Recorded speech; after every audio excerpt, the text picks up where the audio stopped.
Hello, I'm Brigadier General Deidre Tahan, the commander of Brooke Army Medical Center. Welcome to our first episode of BAMC Med Talks. Each month, we'll ask an expert in their respective field to address your questions. For our first episode, in recognition of Suicide Prevention Month, we'll be discussing suicide awareness and prevention. September puts the focus on suicide prevention, but the battle to prevent suicide reaches far beyond an awareness month. According to the CDC, suicide was responsible for nearly 46,000 deaths in 2020. And the number of people who think about or attempt suicide is even higher. The good news is suicide can be preventable. Together, we can help to prevent suicide by knowing the warning signs and promoting prevention and resilience. All of us have a role to play to save lives and create healthy and strong individuals, families, and communities. Your leaders are committed to the health and well-being of our service members, civilian employees, and our families. Today we have Lieutenant Colonel Matthew Garrido, the Installation Director of Psychological Health and BAMC's Chief of Department of Behavioral Health. Before I turn it over, I'd like to give a big shout out to our behavioral health team. They truly care and are invested in the mental health and wellness of all that they serve. Without further ado, Lieutenant Colonel Garrido. Thank you, ma'am, for this opportunity to speak on behalf of behavioral health. While seeking behavioral health care is always encouraged, I'm happy to share with you that not all individuals who are experiencing increased stressors will require behavioral health care. We have many community resources that serve as behavioral health prevention resources or pre-behavioral health. These resources help individuals and families with stressors. In many cases, these resources help individuals to overcome their stressors, and they do not need higher level of care. So together, we're working hard to reestablish relationships with our many behavioral health resources within our community, because working together is truly how we can increase total access to behavioral health care. And now, thank you to everyone for submitting questions for this month. And now let's get to these questions. So the first question is mental health care self-referral if you have TRICARE? And if so, is it self-referral for family members on active duty? Well, the answer to this question, this is a very good question. Yes. All mental health or behavioral health care is on a self-referral basis, for both active duty and family members. We just ask that you can go through your primary care manager, or you can access the TRICARE website to find a mental health professional that's in your area. How do I find a mental health provider in TRICARE?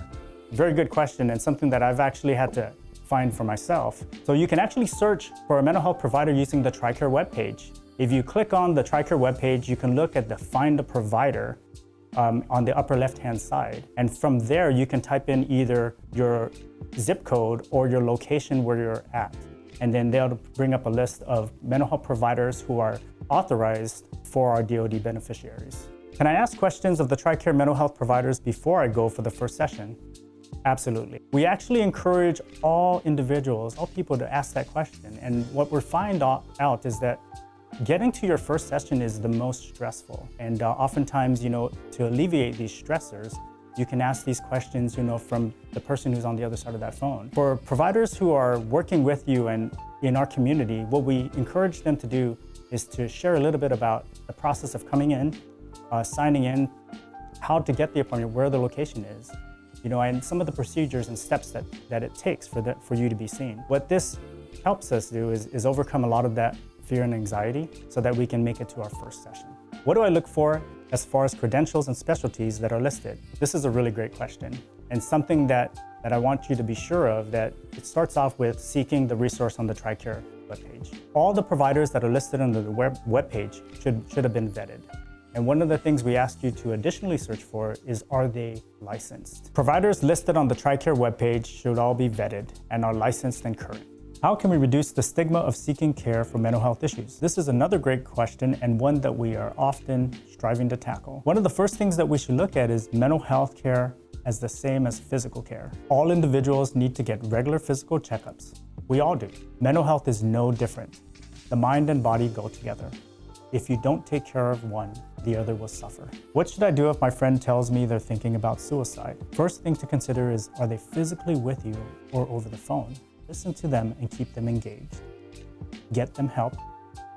Stay connected. Don't be dismissive, and validate their emotions. But the biggest thing is get them to help. What should I do if I'm in a crisis? Remember, there is always someone ready to listen to you. Call a friend or a battle buddy. Call 911 or take yourself to the nearest emergency department. Call or text 988 the National Suicide Crisis Lifeline that offers 24/7 access to trained counselors. Remember, there is always someone ready to listen to you.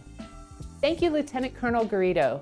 We really appreciate all your insight, and more importantly, we appreciate all the things your team does every day to support our community. For those that tuned in today, thank you so much for tuning in. We look forward to having another talk next month with BAMC Med Talk.